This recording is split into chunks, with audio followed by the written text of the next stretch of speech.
পরের দিন সকালে উঠে কোন কাজটা ঠিক কোন সময় করব সেটার কিন্তু একটা টু ডু লিস্ট আমি আগের দিন রাতেই ঠিক করে রাখি।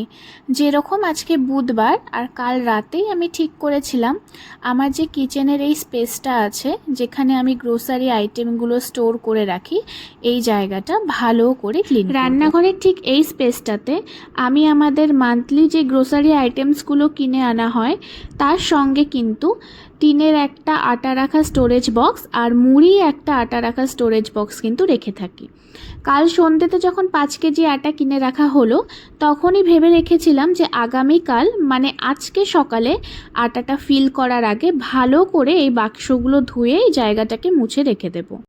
এই যতগুলো ড্রাম এখানে দেখছো এগুলো তো সচরাচর আমি বের করে ভালো করে ভেতরটা মুছে রাখি, কিন্তু ড্রামগুলো খুব একটা ধোয়া হয় না। তাই ভেবেছিলাম যে না, আজকে ড্রামগুলো ভালো করে ধুয়ে তারপরেই কিন্তু আবার জিনিসগুলো গুছিয়ে রাখবো। তো সকাল সকাল সৌমেন অফিসে বেরিয়ে যাওয়ার পরে চা খেয়েই কিন্তু আমি এই কাজগুলোতে লেগে গেছিলাম। এই কাজগুলো সকাল সকাল হয়ে গেলে রান্নাটাও খুব তাড়াতাড়ি হয়ে যায়। আর আজকে না সেই রকম একটা রান্নার কোনো চাপ ছিল না, তাই এই যেগুলো আমার বাইরের এই ক্লিনিংয়ের কাজগুলো ছিল সেগুলো আমি 10:30টার মধ্যে কমপ্লিট করে নিয়েছি। এখন যেহেতু খুব একটা সকাল সকাল ঘুম থেকে উঠে পড়ি, তাই না দিনটাও অনেকটা মনে হয় বড়, আর অনেকটা কাজ করারও মানে বাইরের যাবতীয় যে কাজগুলো আমার থাকে সেগুলো করারও আমি বেশ সময় পাই। আমি যখন গ্যাসটাকে ক্লিন করি তখন কিন্তু গ্যাসের সঙ্গে সঙ্গে কিচেনে যত কৌটো থাকে বা যত স্টোরেজ বক্স থাকে সব কিছু কিন্তু আমি একটা ভিজে কাপড় দিয়ে ভালো করে পরিষ্কার করে নিই।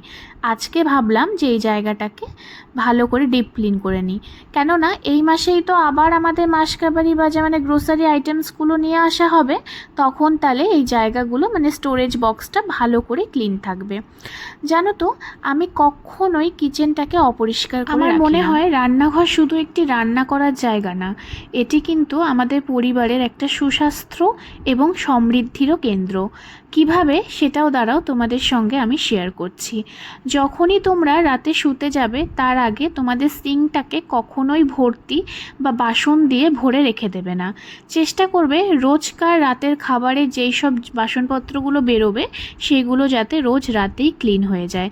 আমি কিন্তু এরকম ছোট্ট ছোট্ট টিপস কিচেনে অবশ্যই ফলো করে থাকি। কিচেনে কখনোই কিন্তু অপরিষ্কার বাসনপত্র ফেলে রাখা উচিত নয়।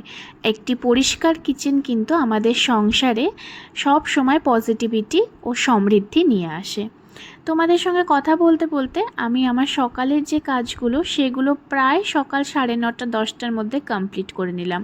আজকে ভেবেইছিলাম যে সৌমেন অফিসে তাড়াতাড়ি বেরিয়ে গেছে, তারপরে আমি চা খেয়েই কিন্তু এই কাজগুলো শুরু করে দিয়েছি। রান্নাঘরের চাপটা মানে আজকে রান্নার চাপটা একটু কম ছিল, তাই ভাবলাম যে বাকি কাজগুলো আজকে তাড়াতাড়ি সেরে তারপরেই রান্নায় হাত দেব। আজকে দুপুরের লাঞ্চে রান্না করেছিলাম ভেন্ডি সর্ষে, সঙ্গে কিন্তু কাতলা মাছের কালিয়াও ছিল, আর করেছিলাম রসুন দিয়ে শাক। জানো তো, আমি আমার ওয়েট লস জার্নি স্টার্ট করেছি। ফার্স্টে আমি 8 ডেজ চ্যালেঞ্জ নিয়েছি। সর্বপ্রথম আমি এটাই ভাবলাম যে একেবারেই সব কিছু নতুন নতুন, তাই খুব একটা বেশি চ্যালেঞ্জ নেওয়া হয়তো আমার পক্ষে সম্ভব হবে না, তাই আমি একটু ব্রেক নিয়েই কিন্তু কমপ্লিট করার চেষ্টা করব। প্রথমে আমার 8 ডেজ চ্যালেঞ্জ। আজকে আমি খুব সুস্বাদু একটা ডাল করেছিলাম যেটা ওয়েট লসেও হেল্প করবে আর তার সঙ্গে সঙ্গে খেতেও কিন্তু খুব টেস্টি। এর আগের দিনে পুর ভরা কাঁকরোলের যে রেসিপিটা আমি শেয়ার করেছিলাম সেখানে আমাকে অনেক দিদিরা সাজেস্ট করেছো যে ওটাকে আমিষভাবে খেতে, আবার অনেকেই সাজেস্ট করেছো সর্ষে দিয়ে পোস্ত দিয়ে একদিন করে খাওয়ার জন্য। অবশ্যই আমি ট্রাই করব গো। তোমরা সবাই যে আমাকে এত সুন্দর সুন্দর সাজেশন দিয়েছো এটা দেখে আমি একদম আপ্লুত। আমার সম্পূর্ণ ভিডিওটা দেখে তোমরা আমাকে এত সুন্দর একটা রেসিপি করে খাওয়ার জন্য বলেছো, আমি অবশ্যই করব আর সেদিনকে তোমাদের সঙ্গেও শেয়ার করব। দেখো, তোমাদের সঙ্গে কথা বলতে বলতে আমার ভেন্ডি সর্ষেটা একেবারেই রেডি। এখন শাকগুলোকে ভালো করে কেটে নেব। জানো তো, এই ছুরি দিয়ে কাজ করতে আমি আগে একেবারেই অভ্যস্ত ছিলাম না। ছোটোবেলাতে একবার আমার বটিতে হাত কেটে গেছিলো, আর সেইবার সেই রক্ত মানে প্রচণ্ড রক্ত আমার সেই আঙুল থেকে বেরিয়েছিল। তারপর থেকে কিন্তু আমি বটি ছুরি কোনোটাই ধরতাম না, আর এখন দেখো একেবারেই অভ্যস্ত হয়ে গেছি। তাও ছুরিটা দিয়ে মাঝে মাঝে ভয় লাগে। আর আজকে দুপুরে না আমি একটু অল্প পরিমাণেও রাইস খাইনি। কালকেই আমি আমার শাশুড়ি মাকে বলে দিয়েছিলাম যে আমাকে কিন্তু একদম জোর করবে না রাইস খাওয়ার জন্য, আমি একেবারেই খাবো না রাইস, তারপরে ধরো রুটি, এইসব কিচ্ছু আমি খাবো না। তাই একটা ডাল করেছিলাম, তোমাদেরকে তো আগেই বললাম ডালটা খুব সুস্বাদু হয় খেতে, আর ওয়েট লস। তোমরাও যদি আমার মতো কেউ চেষ্টা করছো ঘরের খাবার খেয়ে ওয়েট লস করার, তাহলে অবশ্যই আমাকে কমেন্টস করতে পারো। আমি কিন্তু তোমাদেরকে জানিয়ে দিব কিভাবে কি খাচ্ছি আমি, আর সেটা সম্পূর্ণ ঘরের খাবার, কোনো রকম কোনো ডায়েটিশিয়ানের সাজেশন ছাড়াই কিন্তু আমি আমার ওয়েট লসটা শুরু করলাম। আমি জানি না কতদিন মেনটেন করতে পারবো, কিন্তু আমি একবার যেটা চিন্তা করে নিই সেটা কিন্তু আমি করেই ছাড়ি। তো অবশ্যই চেষ্টা করব যতদিন আমার শরীর রেসিস্ট করে আমি সেটাকে ভালো করে মেনটেন করে যাব। আর দেখো এইখানে সব স্টোরেজ বক্সগুলো ভালো করে শুকিয়ে গেছে, এবারে আবার জিনিসগুলো জায়গাতে রেখে দিচ্ছি।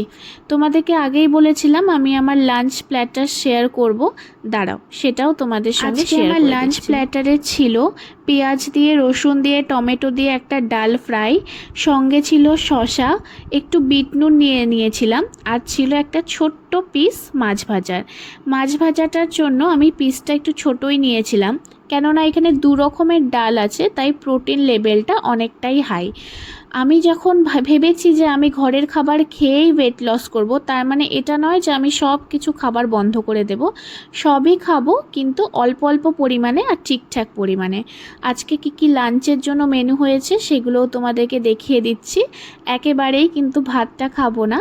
তো এই সব করতে করতেই লাঞ্চও হয়ে গেছে তাড়াতাড়ি, তাই ভাবলাম যে এই জায়গাটাকে ভালো করে গুছিয়ে দিই। দেখো ভালো করে গুছিয়ে রাখছি। আজকের ভিডিওটা আমার এখানেই শেষ করছি, তোমাদের সঙ্গে দেখা হবে নতুন দিনে নতুন একটা ভিডিওতে। ততক্ষণের জন্য তোমরা সবাই ভালো থেকো, সুস্থ থেকো, আর সকলকে ভালো রেখো। আর আমার এই ভিডিওটা যদি তোমাদের ভালো লেগে থাকে অবশ্যই কিন্তু একটা লাইকস আর একটা কমেন্টস করে যেও। তোমাদের এই ছোট্ট ছোট্ট কমেন্টস কিন্তু আমাকে খুব উৎসাহ দেয় নতুন কিছু তুলে ধরার জন্য তোমাদের সঙ্গে। তো আজকের মতো আসি, দেখা হবে অন্য ভিডিওতে, বাই বাই।